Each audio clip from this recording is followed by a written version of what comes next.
Hi, Shelly. Hi. Thanks for coming on the channel. Yeah. Thanks for having me.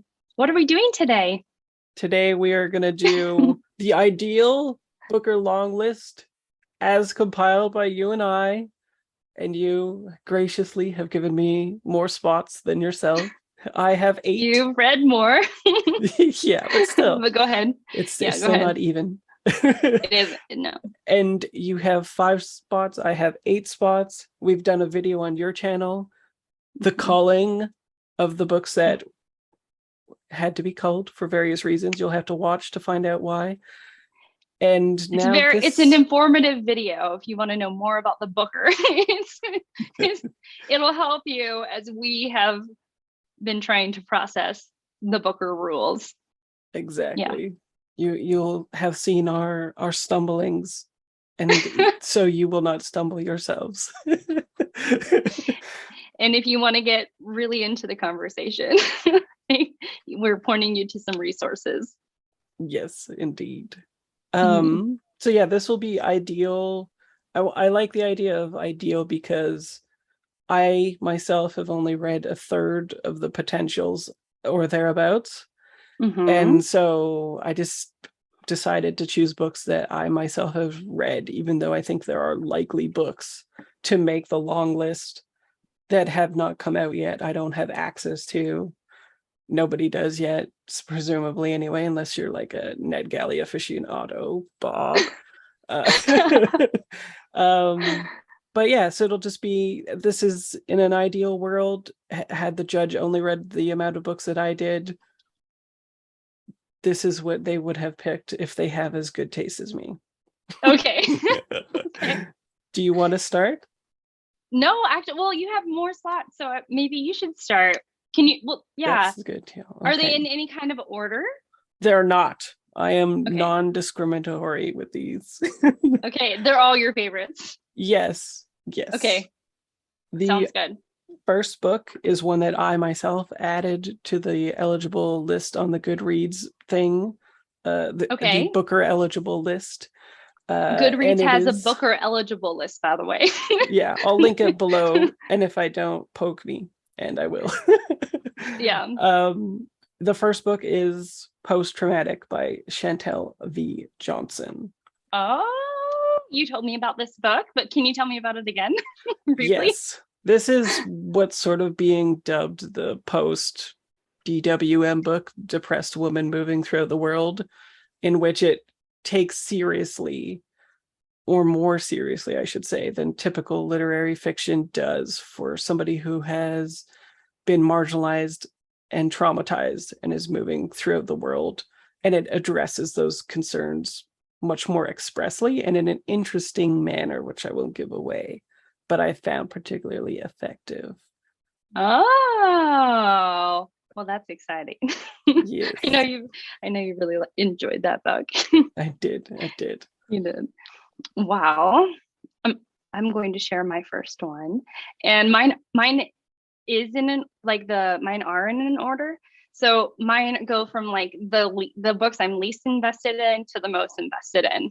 Love Okay. it. So so the first one is Horse by Geraldine Brooks. This is I did read the sample and I thought that like on my Kindle and I thought it was a really fantastic start. But I don't know. Not like if it doesn't get chosen, I don't know if I'll continue to read it. I didn't get pulled in a ton. I don't have a relationship with Geraldine Brooks as an author. So really I'm just sort of like poking in the dark and I read the sample for good measure.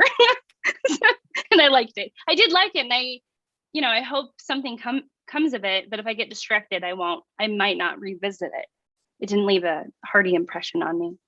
Sure. Do you want to say shortly what it's about too? I don't know what it is either, I think. Um, from what I was gathering, it was starting out with like a chorus of voices. So every chapter was a different person that she was focusing in on. But overall, the story is about a racehorse in the 19th century. And a scientist from Australia, I have my notes, an Algerian American art historian, become connected with their shared interest in this racehorse. And they study it, and they kind of dive into its history. And so people like the historical aspect of it, the literary aspect, and Geraldine Brooks does have a long history of writing. And so you can tell that she knows what she's doing. I just don't, yeah, again, I'm not sure. I haven't met her on the page, so I don't know too much. I'm sort of just poking in the dark. And I'm like, this looks really nice. So yeah, Cool. Least invested in that. Okay, what's your next one? After Post Seabiscuit comes I know, Chouette right? by Claire Oh, Oshetsky, which is a phenomenal book in my opinion. Humble as it is, about a baby that is born ostensibly, at least, with some difficulties that it has to deal with. And the perspective is from the mother, who is an unreliable narrator, to say the least. It's steeped in surrealism. She believes her baby is a baby owl, which is why it's called Chouette.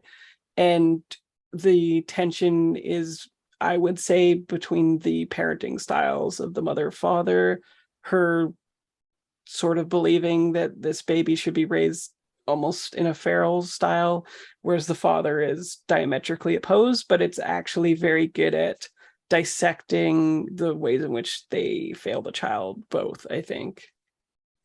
yeah. Actually, since we last spoke, I read this. I read Chouette, and I really enjoyed it. It definitely, it's unusual in like a really good way. And the final, I'm not going to give anything away, but like the final turn, or like the final scene, is just so off the rails. And it was really enjoyable in that way. Yeah. So I can see why you really enjoyed this. You don't know how over the moon I was when you said that you enjoyed Chouette. I was like, yes. Yeah. Yeah, it was really good. It was good. I listened to it. I consumed it basically all in one day. It was great. It was fantastic. Okay, the book that I'm less like, what is it? Next least invested in, or something like that, would be Either Or by Ella Bodeman. Which I am only least invested because I haven't read it, though I'm very invested in this author, and in some ways this book, which is why it made the list. Because you and I actually read her first book, which was called The Idiot, and this is her follow-up book. And we find out that Selene, who is a very quiet and sort of mousy, insular person, I found out in a review, which I don't think really gives anything away, but definitely like piqued my interest, that she's now on antidepressants. Oh. Yeah, and so she's basically, the first book is a very interior experience of her first year in college, and fumbling through that very awkwardly. And then now I'm wondering what these antidepressants are going to do to her personality, and how the writing style will change subsequent to possibly that. But the reviews are like glowing. Professional reviews are glowing, which I'm so happy about. And they say that you'll be charmed by her wit, which, yeah, I think I absolutely agree. She's just so witty and smart. Yeah. I mean, I very rarely laugh. I think with literature, like, and comedic stuff, not the best, especially satire. But with this one, like, there were numerous points in that book where I was messaging you, like, all out, full on laughing. So yeah. And I think that I really enjoyed it because it explored a college experience that was probably more similar to my own, in that it was a little bit awkward, a lot more quiet, a little more focused on my studies, like, but also like focusing in on just a couple of relationships, which I think is more akin to an actual college experience than, like, I think the tropes that usually are played on with those types of novels, at least in my experience. So well, I was shocked that your college experience wasn't The Secret History, but not that I haven't read it, but I think it would. Yeah, I'm glad that whatever goes down in that book. Don't tell me. Okay, what's your next one? Next book is At Certain Points We Touch by Lauren John Joseph. This is still on the list, people. I All will right, so not why does it let it still go.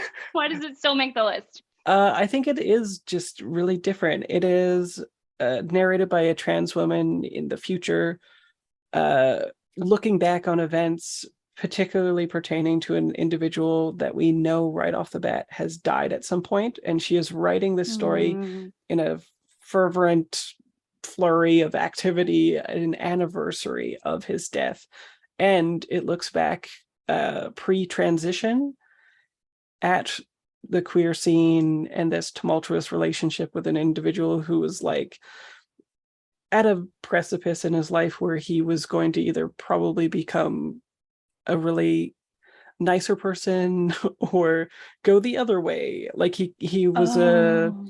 repressed, I would say, queer man who didn't deal with that very well. And so Mhm. there's like this feeling of possibility that she just doesn't seem to be able to get over. And it only centers on their relationship, even as long as it is. And so it's a unique perspective because it's not wholly concerned with her transitioning, even as a trans person. And it's more concerned with, yeah, just this catharsis that she's trying to almost exercise on the pages. And at times it's an Oh. open letter to him, though he is deceased. So yeah, I thought it was Yeah. just great. Well, that's exciting. I hope it makes the list. I think it's an underrated book, right? Not a Yes. lot of people have read it. And even on the Goodreads list, it doesn't have that many votes. Scandalous. That is quite scandalous. Yes. We're changing that now. We're getting the word out about this read. Yes. Hmm. A day before. The day before. People, no. We're not that last minute on it, I don't think. Yeah. We're just like less than 24 hours away, guys. Okay. Yeah. Yeah. Okay. So, do you want to know my next least invested read? More than Least anything. more than okay. Oh, I think you might be surprised because I only have 3 books, right? Mm-hmm. And I think you've known about the ones that I've read about. So the coming up on the third would be The Colony by Audrey McGee. Ooh, yes. Hot. Yeah. Hot book. Yeah.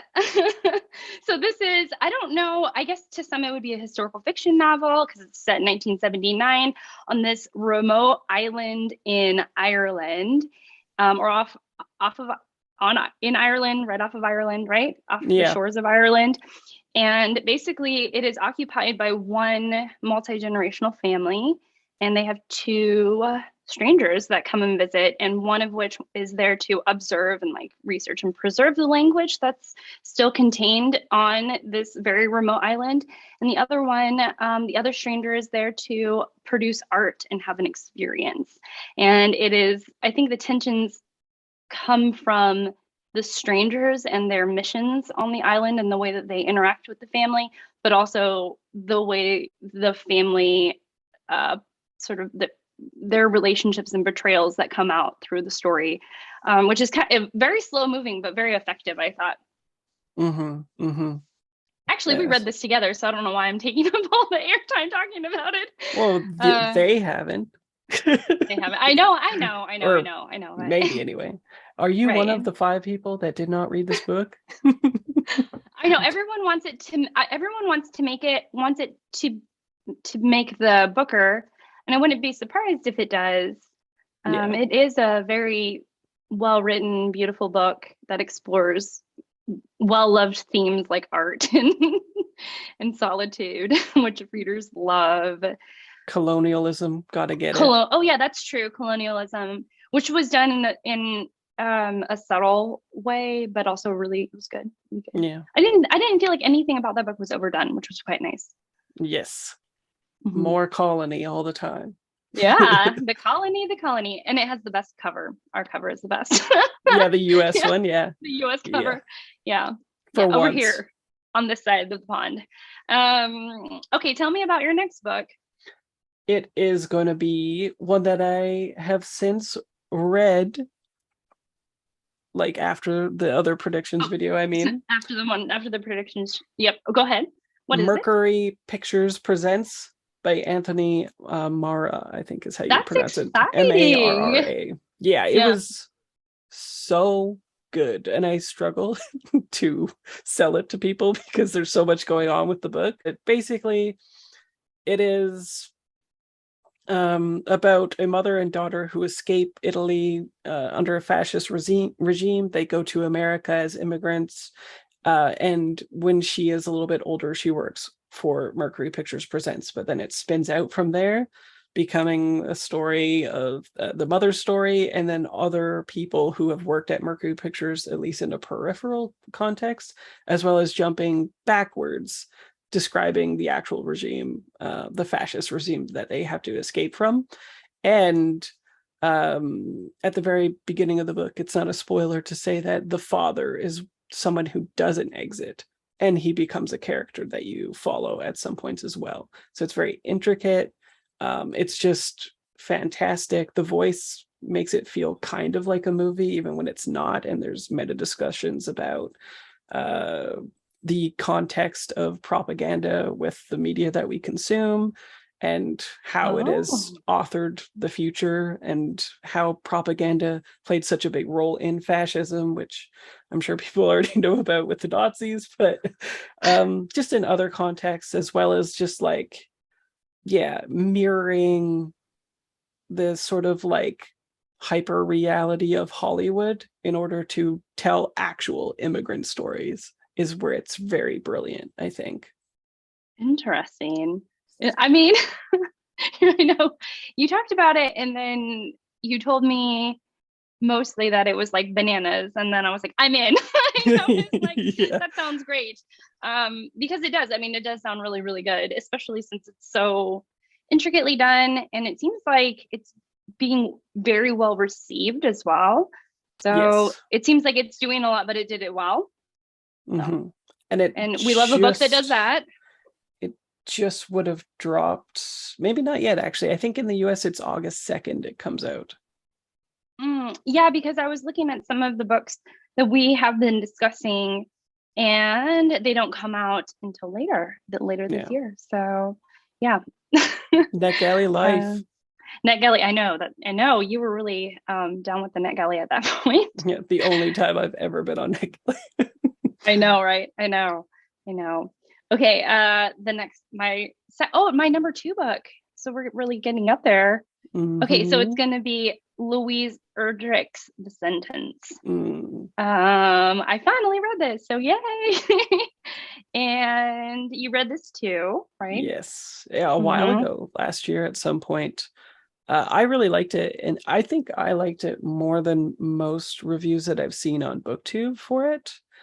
Oh, Yeah, I've seen most people kind of feel middling about it, but those people have also been people that have really deep dived into all of her work, whereas I only have a counterpoint of a DNF book with hers, Future Home of the Living God. So I was kind of like, oh, I hate this.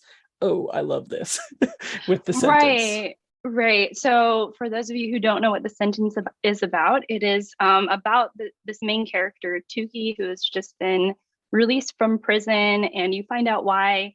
The story is bananas. It's so surprising. There is a lightness to it. But anyways, and then Tuki gets a job, not a spoiler, at a bookstore, and she is being haunted by her most annoying customer. But since it's set in a bookstore, and since Louise Erdrich, she also owns a bookstore, or like has a bookstore in Minneapolis, there is a lot of references to literature lovers and the lovers of language and words and stories. And there's something about that I just love. Like I love books about books, and this one really felt like it. And I didn't realize how much she was going to get into that, and so that was a surprise. The plot points were a surprise, and it's a very contemporary novel. Um, but when I was reading about Louise Erdrich herself, she was talking about like George Floyd's death and the experience of closing COVID. And then I realized that she is from the city in which George Floyd died, and she was sort of at the center of the upheaval. And so I felt like the way that she condensed it just it felt very honest, I guess, and didn't feel contrived in any way. Yeah. Yeah. And I really like that. So Uh, some people say that the COVID times don't work for them, but then I was realizing that it wasn't just all kind of out of her mind, that she was living in this city during these times. And so then therefore, like, the sense that the plot points didn't feel contrived was affirmed because I found out like this real information about her. It kind of like confirmed my bias that I thought these plot points weren't contrived. yeah. Yeah, and just also talking about being in a city that is in unrest and having those descriptions were very visceral and believable for me. I didn't have to like suspend any disbelief or anything. Yeah, I thought it was great. I thought this was a great introduction for me into her work. Yeah. Awesome. Yeah. Yeah. All right. We're getting to the end of your list. What's on your what do we got going on? Next is Run and Hide by Pankaj Mishra, which Okay. will be a love and hate book for people because Why? it is capital MFA. And some people love those, some people hate them. Right. But what it attempts to do is for a millennial generation encapsulate the new India is what it's referred to as, Oh. from a student who's going to an actual MFA program in India, which is the India Technology Institute of Technology. And so he's sort of on the come up. He has like aspirations to transgress out of his caste and elevate his Oh, family. He's the hope of the family right. as the eldest son.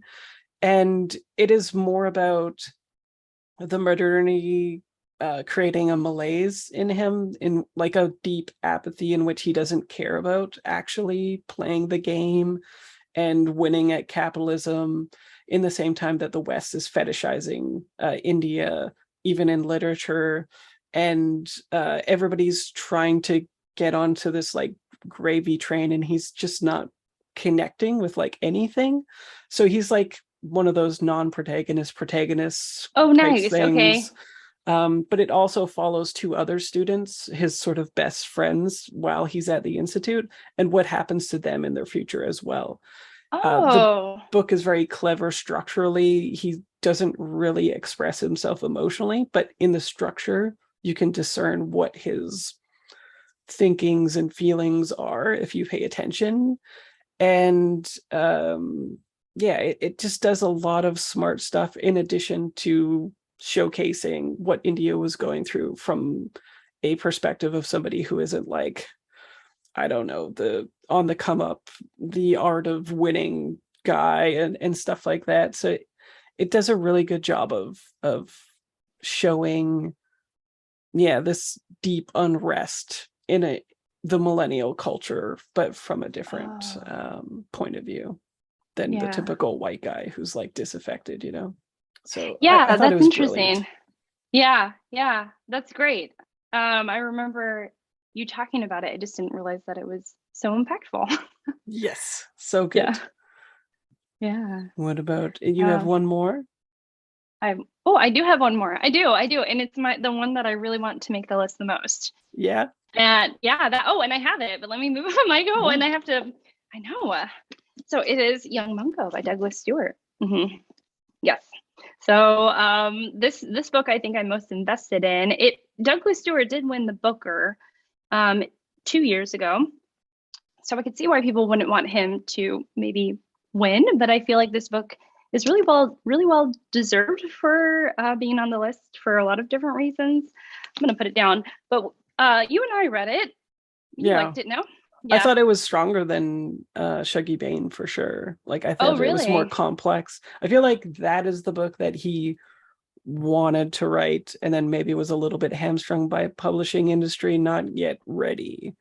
And then after he won, he had more aplomb and could pull out Young Mungo and present it. Sure.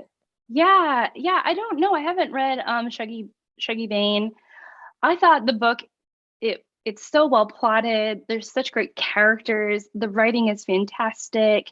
Everyone is distinct and brings something different to the table and to the story, and every scene is integral to the plot. I mean, it's just like a tight book. Like it's just like well done. And I think I felt the sentence is like the closest thing, Louise Erdrich's The Sentence is the closest thing to that. To how I feel about Young Mungo, but I just thought Young Mungo is just so good. And I love the themes that it explores, masculinity and growing up and making decisions about your identity, which is, fantastic. I don't know. The whole thing was just great. It was just, it just did a lot for me. So, Yeah. so yeah. Yeah. And there's a mystery hook at the very beginning too. It just, Absolutely. it's doing it.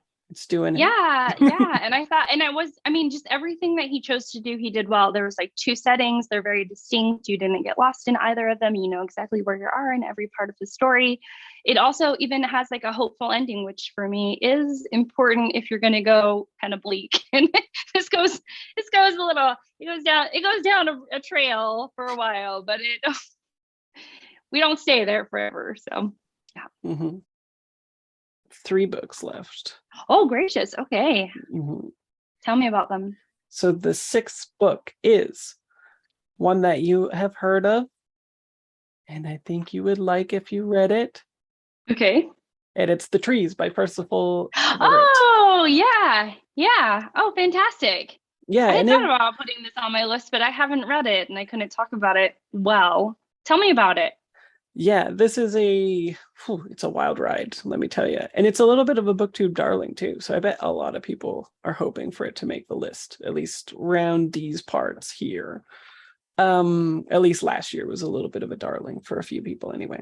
I know I was one of those people. You were darlinged by it? Yes. I don't think that's a verb. Yeah, I was rolling with it. Okay, so tell me, what is it about? It's a dark satirical look that starts with a mystery premise.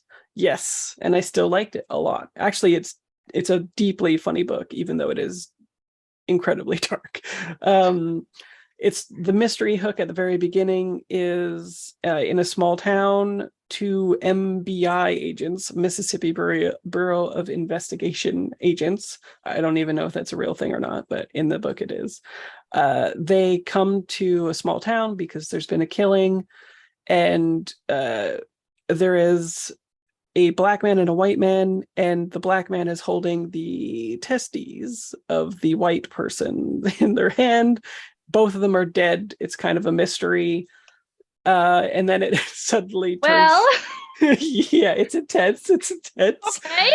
And then it takes a shift in which it becomes about the South and the dark history of the South, particularly with lynchings, and the mystery component of these deaths spiral out, even as the satirical bent gets leaned into, with the agents being immensely more qualified than the white people in the county that they are investigating. And so it is definitely sort of making fun of the sort of incompetence of the local police, as well as the archetypical people that you might find in such a space. And then the repartee, what is it word? The repartee? Yes, of the 2 agents is where the meat of the funny language comes from. The dialogue is just incredibly on point, and so there's this constant juxtaposition between this humor and this wildly dark stuff and plot unfolding. So it is a wild one. Yeah. It's okay. It's a real one. Okay. Well, I'm interested. Yeah. I think if it makes the Booker, because it is, I've heard about it only through BookTube, and it is kind of done from a small publishing house. I think it would surprise a lot of people, but not necessarily people on BookTube, but other audiences out there. What's next? Case Study by Graham McCrae Burnett, which is a recent read of mine. Okay. It is another one that's hard to explain. It is okay. So The author, who is named in the book and is not the actual author of the book, but is writing the fiction that we're consuming in this, so it's very kind of like Borges-esque in this way, receives a manuscript of this woman who goes to see a particular psychiatrist who is ostensibly a real person, but isn't actually. In which, when she goes to see him, because her twin sister went to see him and subsequently took her own life by jumping off a bridge, she wants to, or believes that he played some role in the unhinging of her psychological welfare, and wants to sort of trick him out or something like that, to explore it. She thinks that she's a wiser than him or the sister, and can kind of unearth these details, or at least come to the truth. And then at the same time, the author has compiled a history of this fictional psychiatrist person who doesn't actually even have a degree in psychiatry, but is well educated. Something like Oxford or something like that. And so we get to see how and why he becomes interested in psychiatry in the first place, and his tumultuous past, yada, yada, yada. So it alternates between these narratives. And then the book is bookended by this correspondence between the author and this man who has given him the manuscript to the woman's story. So there's a lot of intertextuality. It's very meta. It's very playful. Okay. I thought it was going to stray into an area in which it's not going to portray mental health very well, but it doesn't. It actually aligns that very well. And it is about the woman ostensibly creating a different persona for herself in order to catch out this doctor, but not give away herself. And that self becoming like something that subsumes her, possibly, or in dialogue with her. And so it's just really interesting. The persona that she creates for herself is just fascinating. The flow took a little while to get into, but once it did, it was just completely, mesmeric, basically, which I think is the intended effect. And then the ending, I was just chef's kiss. Absolutely loved it. Wow, okay. I think that you just picked the most complicated books. Lies. That's not true. Because like you were like post-traumatic. No. At certain points we touch. Sometimes we touch according to me. It's like I'm a trans person looking back, talking to someone who's dead, and then we're talking about movies, and I just was like, I think you only pick the things that are the most complicated. Oh, yeah. Well, I'm about to prove you wrong. Oh, okay. Prove me wrong. Yeah. What's the last book? The last book, which edges out, for me at least, Love Songs of W.E.B. Du Bois, which is eligible. There's some controversy. There was some controversy, and there's a lot of people rooting for that book. So, yes, I think the better book is Memphis by Tara M. Stringfellow. Actually, it is a third of the length. It is also multi-generational Black family living in Memphis, as one might surmise. Wait, really? Yeah. And it does have a non-linear story, but it is very easy to follow. It's not that intricate. It shifts between 3 generations, and essentially it shifts between three generations. Yes, sounds quite complicated. No. Go ahead. It is basically about them encountering systemic barriers, including really complex, I think, internalized misogyny and systemic barriers that their partners have encountered, like the Black men in their lives, that they then have trauma that is perpetuated onto their life as well. For instance, domestic violence that's perpetrated against them. But it is specifically elucidating aspects of those people's lives as to why they are like that. And then it also, I think, gives all of the characters, even the people that are problematic, a lot of dignity, and shows whose place it is basically to forgive the people, shows the systemic barriers at a much better level, I think, than love songs. And again, at 1/3 of the length, at like 250-ish pages. And it was very moving. Towards the end, like literally the last 5 chapters in a row had a big emotional impact on me. So I thought it was just absolutely fantastic. And I really like the prose work more than love songs as well. Well, tomorrow we'll find out, right? Yes. I mean, Memphis sounds great. All of your books sound really good. I've been curious about Mercury Pictures Presents. So that's, I think of your choices, for whatever reason, that one, I'm like, I really kind of hope that makes it, because I want to read it. Yeah. Whereas, you know, everything else, I'm open to like whatever the book may bring, I guess. Ooh. I don't know. I hope Young Mungo's on there. I hope we are right. If they have any sense, they'll choose all of these, and this would be a fantastic long list. So yeah.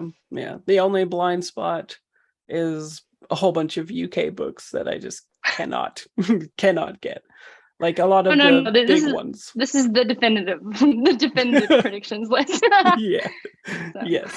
Yes, absolutely. Yeah. The most ideal is what it is. Oh yeah. This is the best. I mean, everyone else is. Anyways.